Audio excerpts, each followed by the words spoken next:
নমস্কার বন্ধুরা, আমি নীলা আর আপনারা দেখছেন নেচার উইথ নীলা। বন্ধুরা, আগের বছরে যে সমস্ত গাছ গ্রাফটিং করা হয়েছিল সেই সমস্ত পুরনো গাছগুলো সমস্ত জমি থেকে তুলে বাড়িতে রেডি করা হয়েছে। কারণ জুন মাস প্রায় এসেই গেছে, এবার বর্ষা নামবে, আস্তে আস্তে আপনারা অর্ডার করলে আমি গাছগুলো দিতে পারবো। আর এবছরে যে গাছগুলো গ্রাফটিং করা হয়েছে সেগুলো আবার এই বছরের শেষের দিকে দুর্গাপুজোর পরে আপনারা পাবেন। আজকে যে ছোট ভিডিওটা সেটা হলো পুরনো আমের যে সমস্ত ভ্যারাইটিগুলো আমার কাছে ছিল সেগুলো তো অবশ্যই পাবেন, তার সাথে কিছু নতুন ভ্যারাইটির গাছ নীলাস গার্ডেনে এখন রেডি হয়েছে, সেই কারণে আপনাদেরকে একটা আপডেট ভিডিও দিচ্ছি। প্রাইস কিন্তু গাছের খুবই কম আছে। আমার বাড়িটা হচ্ছে হাওড়ার বেলুড়ে। যারা হাওড়া, হুগলি বা কলকাতার দিকে থাকেন তারা চাইলেই কিন্তু এখানে এসে আপনারা নিজেরা খুব কম দামেই গাছগুলো সংগ্রহ করতে পারেন, এবং যারা দূরে থাকেন তারা কিন্তু অনলাইনে অর্ডার করতে পারেন। আপনারা এখানে যে গাছটা দেখছেন এটা হলো অর্ক উদয়া। এর আগে নীলাস গার্ডেন থেকে আপনারা অর্ক সুপ্রভাত, অর্ক নীলাচল কেশরী এই সমস্ত গাছগুলো পারচেস করেছেন। এটা হচ্ছে অর্কর আর একটা ভ্যারাইটি, যেটা হচ্ছে অর্ক উদয়া। যারা এই সমস্ত গাছগুলো সম্পর্কে ওয়াকিবহাল নয় তাদের জন্য বললাম, গুগল থেকে আপনারা এগুলোকে সার্চ করে এর ডিটেলস ইনফরমেশান নিতে পারেন। এখানে যেটা রয়েছে সেটা হচ্ছে পুষা মনোহারি। পুষা মনোহারির ফলের ছবি এবং গাছের যে সাইজ সেটা আমি ভিডিওতে আপনাদের জন্য একটা একটা করে দেখিয়ে দিচ্ছি, কারণ সব সময় হোয়াটসঅ্যাপে ছবি পাঠানো বা ভিডিও দেওয়া ইন্ডিভিজুয়ালি সম্ভব হয় না, সেই কারণেই কিন্তু আমি এই আপডেট ভিডিওগুলো দিই। প্রত্যেকটা গাছ কিন্তু পুরনো। নতুন ভ্যারাইটির গাছ হলেই যে 6 মাস বা 5 মাসে আপনাদেরকে রেডি করে দিচ্ছি তা কিন্তু নয়। প্রত্যেকটা গাছ আমি আমার কাছে 1 বছর রেখে তারপরেই কিন্তু আপনাদেরকে সেল করছি। পুষা প্রতিভা, পীতাম্বর, লালিমা শ্রেষ্ঠা থেকে আরম্ভ করে এখন পুষা মনোহারিও আপনারা নীলাস গার্ডেন থেকে সংগ্রহ করতে পারবেন। এরপরে যে ভ্যারাইটিটা দেখছেন সেটা হচ্ছে হংশিয়াং রেড ড্রাগন। এর আগেও কিন্তু হংশিয়াং রেড ড্রাগনের ফল কেটে খেয়ে আমি আপনাদের দেখিয়েছি। অনেকেই বলে হংশিয়াং রেড ড্রাগন নাকি অল টাইম। একদমই নয়, বছরে একবার হয়, কিন্তু আমটা যথেষ্ট সুন্দর খেতে, মিষ্টি, ভালো এবং একটা সুন্দর গন্ধ আছে। নীলাস গার্ডেনে পুরনো গাছও আপনারা পেয়ে যাবেন।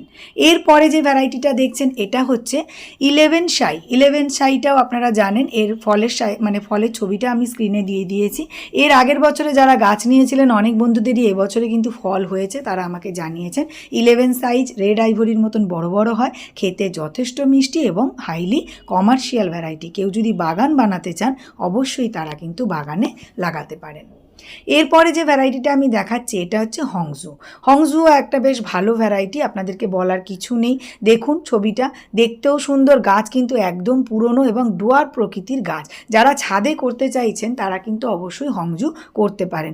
এছাড়াও নীলাস গার্ডেনে কিন্তু 99%ই হাইব্রিড ভ্যারাইটির গাছ, সুতরাং আপনারা ছাদেও করতে পারবেন বা জমিতেও করতে পারবেন। কেউ যদি আমের ভ্যারাইটি চুজ করতে চান তাহলে তখন ফোন করবেন, আমি অবশ্যই তাদেরকে গাইড করে দেব। এখানে যেটা দেখছেন এটা হচ্ছে নামডক মাই মন কিংবা নামডক মাই মুন। এই নামডক মাই মুনের যে ভ্যারাইটিটা আছে এটা কিন্তু নীলাস গার্ডেনে এবারে রেডি হয়েছে নতুন, এবং এর ফল খুবই ভালো খেতে।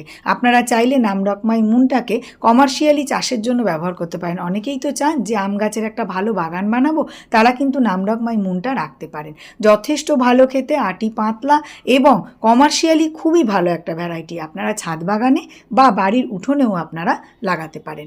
নামডক মাইয়ের ভ্যারাইটিগুলোর ওপরে আমি আলাদা করে আপনাদের অবশ্যই একটা ভিডিও দেবো, কারণ এই ভ্যারাইটিগুলো খুবই ভালো এবং খুবই সুস্বাদু খেতে, ফলনও কিন্তু অনেক বেশি ভালো হয় নামডক মাই মুন। এরপরে যেটা দেখছেন এটা হলো স্যান্টালন। স্যান্টালনের আমের ছবিটা আমি আপনাদের জন্য দিয়ে দিয়েছি। গাছগুলো দেখুন, আপনারা বুঝতেই পারছেন প্রত্যেকটা কিন্তু পুরনো গাছ। রুস্টকগুলো লক্ষ্য করলেই আপনারা বুঝতে পারবেন একটাও কিন্তু সবুজ রুস্টকের ওপরে নয়, এবং দাম কিন্তু যথেষ্ট রিজনেবল। আমি অনুরোধ করব, আমি আবারও বললাম, হাওড়ার বেলুড়ে আমি থাকি, এখানে কিন্তু আমি জমি থেকে এনে গাছগুলো স্টক করি। আপনারা চাইলে এখানে এসে দেখে গাছ সংগ্রহ করতে পারেন। স্ক্রিনে নাম্বার দেয়া আছে, আপনারা যোগাযোগ করুন, হোয়াটসঅ্যাপ করুন, লিস্ট নিয়ে আপনারা গাছ নিতে পারেন। আর এখানে যেটা দেখছেন এটা হলো টিজেসি। টিজেসি সম্পর্কে আপনারা অনেকেই জানেন, ফলের ছবিটা আমি দিয়ে দিয়েছি। টিজেসি যে আমটা আছে সেটা খেতে খুবই ভালো হয়, খুব বড় সাইজ হয় না, খুব ছোটও হয় না, মিডিয়াম সাইজের আম হয় এবং যথেষ্ট ভালো। আপনারা ছাদ বাগানে কিন্তু খুব ইজিলি টিজেসিকে করতে পারেন। এরপরে যে ভ্যারাইটিটা আমি দেখাচ্ছি সেটা হলো নামতাম তাও। নামতাম তাও কিন্তু একটা খুব ভালো ভ্যারাইটি, এবং নামতামতয়ের গাছ দেখুন, বেশ পুরনো গাছ। সব গাছ কিন্তু এই মুহূর্তে 3 ফুটের হবে এবং পুরনো গ্রাফটিংয়ের হবে। আমি আবারও বলছি, এগুলো সব আগের বছর গ্রাফটিং করা হয়েছে। এবছর যেগুলো গ্রাফটিং করা হয়েছে সেগুলো আপনারা দুর্গাপুজোর পর পাবেন। সুতরাং এখন যারা গাছ সংগ্রহ করবেন সবাই কিন্তু মোটামুটি 3 ফুট সাইজের পুরনো গাছ পাবেন।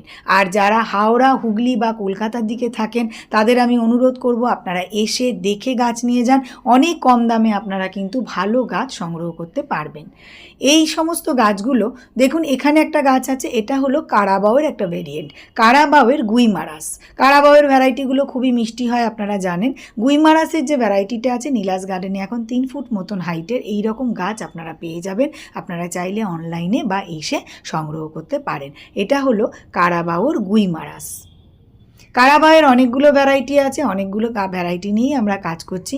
এই মুহূর্তে গুইমারাসটা রেডি হয়েছে এবং গুইমারাসটা কিন্তু খেতে মিষ্টি এবং ভালো।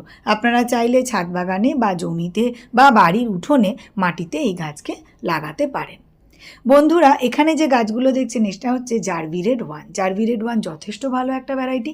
এর সাথে আরও একটা পেয়ারার ভালো ভ্যারাইটি হলো রেড কিং গুয়াভা। প্রচুর ফলন। যারা পেয়ারার বাগান করতে চাইছেন অবশ্যই রেড কিং গুয়াভা লাগাতে পারেন। এই red king guava highly commercial, জারভিরেডটাও কিন্তু হাইলি কমার্শিয়াল। ভিডিওটা দেখার জন্য আপনাদের সবাইকে ধন্যবাদ। প্রত্যেকেই ভালো থাকবেন। নমস্কার।